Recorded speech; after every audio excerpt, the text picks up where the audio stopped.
Morning all of you my dear friends. मैं नरेंद्र आपके अपने यूट्यूब चैनल पर नरेंद्र पर आपको बहुत बहुत आभार स्वागत करता हूँ।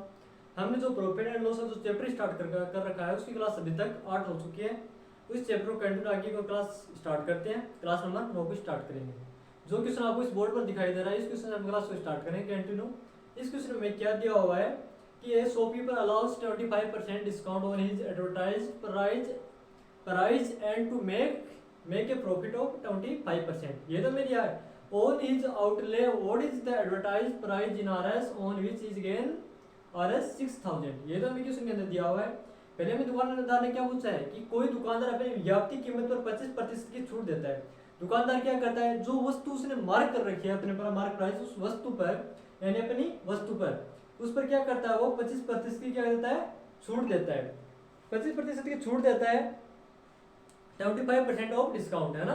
तो डिस्काउंट हमेशा किस पर दिया जाता है, मार्क प्राइस पर दिया जाता है। वो क्या करता है 25% की छूट देता है ताकि फिर आगे क्या जाता है कि ताकि उसके परिव्यय पर उससे 25% का लाभ हो।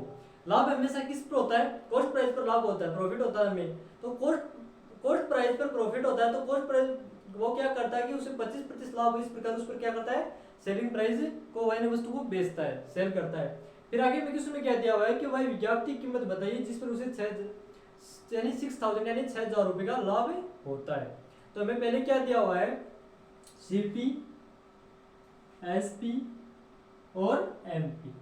सीपी क्या होता है, कॉस्ट प्राइस होती है जो क्रय जिस मूल्य पर वस्तु खरीदी जाती है।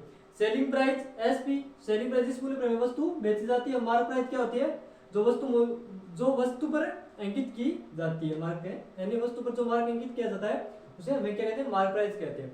तो पहले में दिया हुआ है कि एक दुकानदार अपनी विज्ञापन कीमत पर 25% की छूट देता है। तो छूट हमेशा मार्क प्राइस पर दी जाती है। 25% की वो क्या करता है डिस्काउंट देता है, यानी 25% पर 100 वैल्यू क्या होती है बेटे 4 होती है। यदि उसने 4 अंकित किया उसे मार्क कितना अंकित किया 4 यूनिट अंकित किया तो उसमें डिस्काउंट कितने दे रहा है, 1 यूनिट का हमें क्या दे रहा है वो डिस्काउंट दे रहा है। तो उस वस्तु सेलिंग प्राइस क्या हो जाएगी 3 यूनिट, ये तो होगी।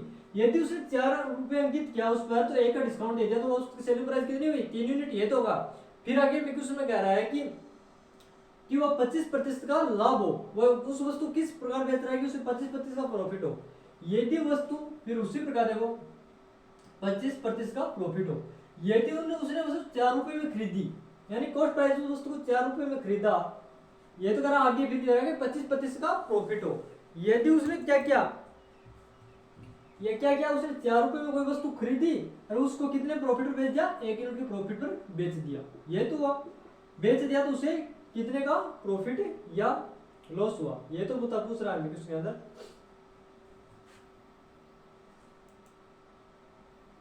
यही तो है। फिर आगे में क्वेश्चन में क्या दिया है, जब फिर इस प्रकार क्या करते हैं, जब क्वेश्चन इस प्रकार होता है फिर क्या करते हैं जो अंकित यानी जो संख्या यहाँ होती है उसको उसके इक्वल में वही संख्या वापस उतारते हैं। क्या था 3, तो यहाँ कितना है 5, तो 5 इस दाएं क्या आएगा 5। फिर इसको मल्टीप्लाई करते हैं, इसको इससे मल्टीप्लाई करेंगे, इसको इससे और इसको इससे, तो क्या प्राप्त होता है 4 को 3 से मल्टीप्लाई करने पर क्या था 12 यानी 12। 5 को 3 से मल्टीप्लाई करने पर क्या आता है 15, 5 को 4 से मल्टीप्लाई करके क्या आता है 20, ये तो आता है। फिर आगे में क्वेश्चन पूछ रहा है कि 25% का लाभ हो तो विज्ञापन की कीमत बताइए जिसमें उसे 6000 रुपए का लाभ प्राप्त होता है। लाभ क्या होता है, तो वस्तु यदि उसने 12 यूनिट में खरीदा और 15 में बेचा तो उसे प्रॉफिट कितने का हुआ 3 यूनिट का प्रॉफिट हुआ। प्रॉफिट 3 यूनिट का तो हुआ 3 यूनिट। यदि 3 यूनिट का प्रॉफिट हुआ, जब ये क्वेश्चन में दे रहा है कि उसे 6000 रुपए का लाभ हुआ यानी 6000 का उसे लाभ हुआ, तो हमें 3 यूनिट की वैल्यू क्या दी हुई है 6000, ये तो दी हुई है। तब 1 यूनिट की वैल्यू क्या होगी 2000, यही तो होगी। यदि 1 यूनिट की वैल्यू 2000 है यानी 3 यूनिट की वैल्यू 6000 है तो 1 यूनिट की वैल्यू क्या निकल के आई 2000। फिर आगे में क्वेश्चन पूछा है कि वस्तु की विज्ञापन कीमत ज्ञात कीजिए, तो यानी मार्क प्राइस हमें कितना दी हुई है 20 यूनिट, ये तो पूछा है विज्ञापन की। यदि 1 यूनिट की वैल्यू 2000 है तो 20 यूनिट की वैल्यू क्या हो जाएगी मार्क प्राइस, ये तो हमें पूछा है। कितने है मार्क प्राइस 20 यूनिट और 1 यूनिट की वैल्यू कितनी है 2000 यानी 2000, तो 20 यूनिट की वैल्यू क्या हो जाएगी 2000। तो यदि 1 यूनिट की वैल्यू 2000 है तो 20 यूनिट की वैल्यू क्या होगी 40000। ये तो हमें किसने पूछा था, जो कि हमें ऑप्शन नंबर किस में दिया हुआ है, ऑप्शन नंबर बी में दिया हुआ था। कितना आएगा इसकी व्याप्ति कीमत 40,000। इसी प्रकार हम नेक्स्ट क्वेश्चन और लेते हैं, कंटिन्यू। नेक्स्ट क्वेश्चन में क्या दिया हुआ है, the profit earned by shopkeeper by selling a bouquet, ये तो तुम्हें दिया है, at a gain of 8% is Rs228 more than when he sells it at a loss of 8%। क्या कहता है क्वेश्चन दुकानदार के बारे में कि किसी दुकानदार द्वारा एक बाल्टी को 8% क्या करता है, लाभ पर बेचने पर उसे 8% हानि के मुकाबले 28 रुपए अधिक मिलते हैं। ये तो दिया है, he sells it a loss of 8%, the cost price in rupees of the bucket is, ये हमें क्या पूछा है कि किसी दुकानदार द्वारा एक बाल्टी को 8% प्रॉफिट पर बेचने पर 8% आने के मुकाबले 28 रुपए यानी अधिक मिलते हैं। तो बाल्टी की हमें क्या याद करनी है, लागत मूल्य यानी कॉस्ट प्राइस क्या होगी, ये तो हमें पूछा है। किसकी कॉस्ट प्राइस पूछे, उसमें बाल्टी की कॉस्ट प्राइस क्या होगी। हम ऐसे क्वेश्चन में क्या करते हैं, जब भी हमें ऐसे क्वेश्चन पूछते हैं यानी प्रॉफिट पर दिया हुआ है, प्रॉफिट देकर के लॉस बताया उस मुकाबले अधिक है या कम है, तो बारे में पूछा तो हमें क्या करेंगे, जब भी हमें कॉस्ट प्राइस याद करनी हो तो मान लेते हैं उस वस्तु की लागत मूल्य यानी कॉस्ट प्राइस कितना है, 100 मान लेते हैं। क्या करते हैं, पहले 100 मान लेते हैं। फिर आगे क्वेश्चन में क्या कहा गया है कि उस वस्तु को 8% लाभ पर बेचने पर 8% हानि के मुकाबले 28 रुपए अधिक मिलते हैं। तो उस वस्तु को इनिशियल प्राइस यानी पहले क्या करते हैं, वो 8% हानि पर बेचता है, इनिशियल प्राइस, ठीक है। तो इनिशियल एसपी क्या होगा, क्या करता है वो 8% हानि पर बेचता है, तो उसका एसपी क्या निकल के आएगा, एसपी इक्वल में क्या होगा 92, ठीक है। फिर क्या करता है, यानी 8% क्या करता है, पहले आने पर बेचता है, फिर क्या करता है वो 8% लाभ पर बेचने पर, यदि उस वस्तु को 8% प्रॉफिट पर बेचता है, कितने प्रतिशत प्रॉफिट पर, 8% प्रॉफिट पर बेचता है, तो न्यू एसपी क्या हो जाएगा, क्या होगा 108। यही तो होगा।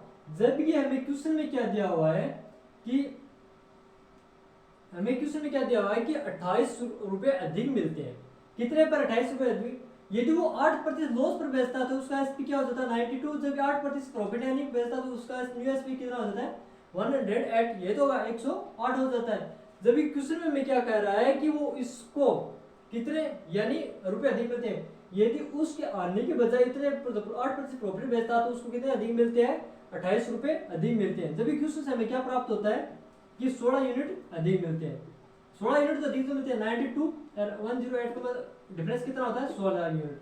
जबकि क्वेश्चन से हमें क्या प्राप्त होता है कि उसे 16 यूनिट अधिक मिलते हैं। जबकि हमें क्वेश्चन में क्या दिया हुआ है कि नहीं उसे 28 रुपए, जब 8% आने पर कोई वस्तु बेचकर वो 8% प्रॉफिट में बेचता है तो उसे कितना मिलते हैं कि 28 रुपए अधिक मिलते हैं। तो 16 यूनिट की वैल्यू में क्या दी हुई है 28 दी हुई है, तब 1 यूनिट की वैल्यू क्या होगी, इक्वल में क्या होगा 28 काउंटेड बाय 16 यानी 28/16। तब 1 यूनिट की वैल्यू 28/16 है तो 100 यूनिट की वैल्यू क्या हो जाएगी, हमने कॉस्ट प्राइस कितनी मानी थी 100 यूनिट वाली थी, सीपी इक्वल में क्या माना था 100, तो 1 यूनिट की वैल्यू 28/16 तो 100 यूनिट की वैल्यू क्या हो जाएगी, यही तो मैं पूछा था कॉस्ट प्राइस, याद कीजिए कितना होगा, 1 यूनिट की वैल्यू क्या है 28/16 है, तो 100 यूनिट की वैल्यू क्या हो जाएगी 100 × 28/16। अब इसको काटने पे क्या प्राप्त होता है, 2 से काटने पे क्या प्राप्त होता है 2 8 7 4 ये तो प्राप्त होता है, इसको काटने पे क्या था 25 को 7 से मल्टीप्लाई करने पर क्या आता है 175। यह वस्तु की क्या है लागत मूल्य यानी कॉस्ट प्राइस है, ये तो होगी,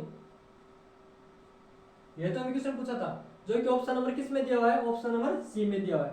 तो हमें क्या पूछा था कि बाल्टी की लागत मूल्य बताइए किस में, वो भी रुपए में, तो 175 क्या आएगा रुपए आएगा, ठीक है, ये तो आपका आंसर है। इसी प्रकार नेक्स्ट क्वेश्चन लेते हैं। नेक्स्ट क्वेश्चन में क्या दिया हुआ है, A and B jointly made a profit of Rs 1650 है ना, and they decided to share it just such that 1/3 and as profit is equal to 2/5 और B is profit then profit of B is। हमें क्या पूछा है कि A और B का संयुक्त रूप से 1650 रुपए का क्या होता है, A और B को प्रॉफिट यानी लाभ होता है हुआ। A और B को संयुक्त रूप से 1650 रुपए का क्या हुआ, लाभ हुआ। और उन्होंने क्या किया, उन्होंने निश्चय किया कि वे उसका इस प्रकार हिस्सा करेंगे कि A के लाभ का 1/3 भाग और B के हिस्सा कितना होगा, 2/5 भाग बराबर हो। तो हमें B का क्या ज्ञात करना है, प्रॉफिट ज्ञात करना है। पहले में दिया हुआ है A and B jointly made a profit of Rs 1650, यानी क्या दिया हुआ है 1650 है। A और B का संयुक्त प्रॉफिट कितना दिया हुआ है, 1650 है। अकॉर्डिंग टू क्वेश्चन यानी क्वेश्चन के अनुसार करेंगे।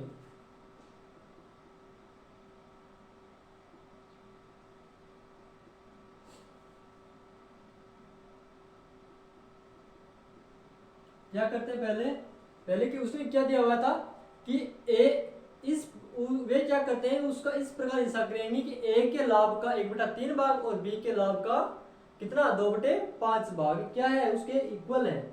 तो A के भाग का कितना हिस्सा, A के भाग में कितना दिया हुआ है 1/3, जब किसकी इक्वल है, B के भाग के कितने का इक्वल है, 2/5 के क्या है वो इक्वल है। पहले से हमें क्या प्राप्त होगी, A और B की वैल्यू प्राप्त कर लेंगे। A और B की वैल्यू क्या करते हैं, A/B इक्वल 2/5 इंटू 3/1, ये तो आगा। तो A/B की वैल्यू क्या निकल करके आएगी, 3 दूनी 6 और 5 यानी 6/5। ये हमें हमारे पास क्या निकल करके आई, A और B की वैल्यू। जब ये क्वेश्चन में दिया है कि A और B का संयुक्त रूप से 1650 रुपए का क्या हुआ, लाभ हुआ, और A और B को कितने का प्रॉफिट हुआ, A को 6 यूनिट का प्रॉफिट हुआ, B को कितने यूनिट का प्रॉफिट हुआ, 5 यूनिट का प्रॉफिट हुआ।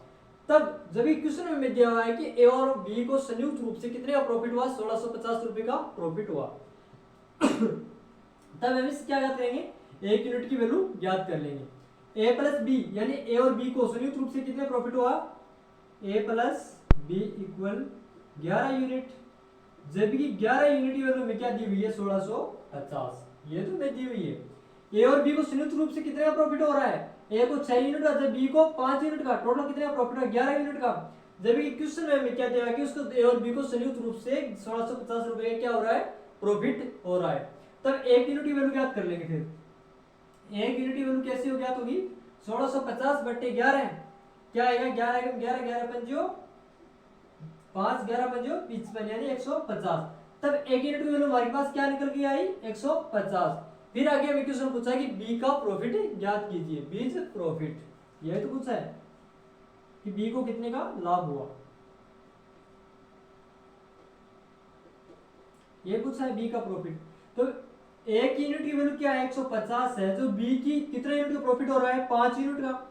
यदि 5 बी को 5 यूनिट का प्रॉफिट हो रहा है, जबकि एक यूनिट की वैल्यू कितनी निकल रही आ रही है हमारे पास 150, तब बी को कितने का प्रॉफिट होगा, जब 5 को 15 से यानी 150 से मल्टीप्लाई करने पर क्या आता है 750, तो बी को प्रॉफिट कितने का होगा 750 का प्रॉफिट होगा, जो कि हमें ऑप्शन नंबर किस में दिया हुआ है, बी को नंबर बी में दिया हुआ है कि बी को प्रॉफिट कितने का होगा 750 का होगा। यही तो हमें क्वेश्चन में पूछा था कि बी का लाभ बताइए, बी का लाभ कितना है 750। इसी प्रकार नेक्स्ट क्वेश्चन में क्या दिया हुआ है, if the profit on selling an article for Rs 425 is the same as the loss on selling it for Rs 355, ठीक है। then the cost price of the articles is, यानी किसी वस्तु को 425 रुपए में बेचने पर लाभ वही है। क्या कहता है क्वेश्चन कि यदि किसी वस्तु को 425 रुपए में बेचने पर लाभ वही है जो उससे 325 रुपए में बेचने पर हानि है। ये तो हमें क्वेश्चन में दिया है कि 425 रुपए में कोई वस्तु है, उसको बेचने पर जितना प्रॉफिट हो रहा है उतना ही लॉस जब उस वस्तु को 325 रुपए में 355 रुपए में बेचने पर होता है। तो उस वस्तु का कॉस्ट प्राइस ज्ञात कीजिए। क्या ज्ञात करनी है हमें, कॉस्ट प्राइस ज्ञात करनी है। पहले क्या करता है SP1 ले लेते हैं, ये CP है और SP2 ले लेते हैं, ठीक है। यदि उस वस्तु को 355 में बेचा जाता है, 355 में बेचा जाता है, तो उस वस्तु पर कितने का लॉस होता है, हम मान लेते हैं कि उस पर वस्तु पर X रुपए का लॉस होता है, ठीक है। X का क्या होता है, लॉस होता है। जबकि उस वस्तु को 425 रुपए में बेचा जाता है SP2, यदि उस वस्तु को कितने बेचा जाता है 425 रुपए में बेचा जाता है तो उस वस्तु पर x% का क्या होता है प्रॉफिट होता है। ठीक है, जब भी इस प्रकार क्वेश्चन दिया हो तो मान लेते हैं क्या कि उस पर वस्तु को x% लॉस पर बेचा जाता है तो वो वस्तु कितने रुपए में बेची जाती है 355 में, जबकि उस वस्तु को x% प्रॉफिट पर बेचा जाता है तो वो वस्तु कितने में बेची जाती है 425 में। ये तो है। फिर क्या करते हैं, इसका क्या करते हैं एडिशन करेंगे तब क्या आएगा x और x में जोड़ने पे क्या आएगा 2x इक्वल क्या करते हैं 425 यानी उसका डिफरेंस कर लेंगे, इनका ऐड कर एडिशन करेंगे जब इनका क्या करेंगे डिफरेंस करेंगे 425 माइनस 355 ये तो आता है। तो 2x इक्वल 425 में से 355 घटाने पे क्या बचते हैं 70 07 यानी 70। ठीक है, तब x की वैल्यू क्या निकल गई है हमारे पास 35। ठीक है, यदि x की वैल्यू क्या है हमारे पास 35, यदि कोई जो भी कॉस्ट प्राइस है उसमें x को जब उसको क्या करते हैं x यानी x के प्रॉफिट यानी लाभ पर बेचा जाता है तो क्या था 355 सॉरी लॉस पर बेचा जाता है तो क्या था 355। जब ये x% प्रॉफिट पर बेचा जाता है तो क्या आता है x% प्रॉफिट पर बेचा जाता है तो 425, या तो फिर ऐसे कर लो कि 355 में से यानी 35 एडिशन यानी जोड़ दो तो वो भी क्या आएगा कॉस्ट प्राइस आएगा, या फिर 425 क्या होता है प्रॉफिट में बेच रहा है तो उस 425 में से 35 हटा दो तो भी कोई आएगा क्या निकल के आएगा हमारे पास कॉस्ट प्राइस निकल के आएगी। तब क्या आएगा आगे फिर कॉस्ट प्राइस क्या आएगी इक्वल में क्या आएगी SP1 की तरह 355। कब आता 355 जो उसको किस पर लॉस पर बेचा जाता है, कितने लॉस पर बेचा जाता है 35 यूनिट का लॉस पर बेचा जाता है। ये 35 का लॉस पर बेचा जाता है तो उस वस्तु की कॉस्ट प्राइस कितनी आ जाएगी 9 और 390। ये तो हमें क्वेश्चन के अंदर पूछा था कि उस वस्तु की कॉस्ट प्राइस याद कीजिए, कॉस्ट प्राइस कितनी है 390। ये तो हमें क्वेश्चन पूछा था कि उस वस्तु का क्रय मूल्य याद कीजिए तो उस वस्तु का क्रय मूल्य क्या आएगा 390 आएगा। आज के लिए इतना ही बहुत है। प्लीज क्लास को लाइक करें, शेयर करें एंड सब्सक्राइब करें ताकि हर क्लास का नोटिफिकेशन आप तक पहुंचता रहे। Thank you.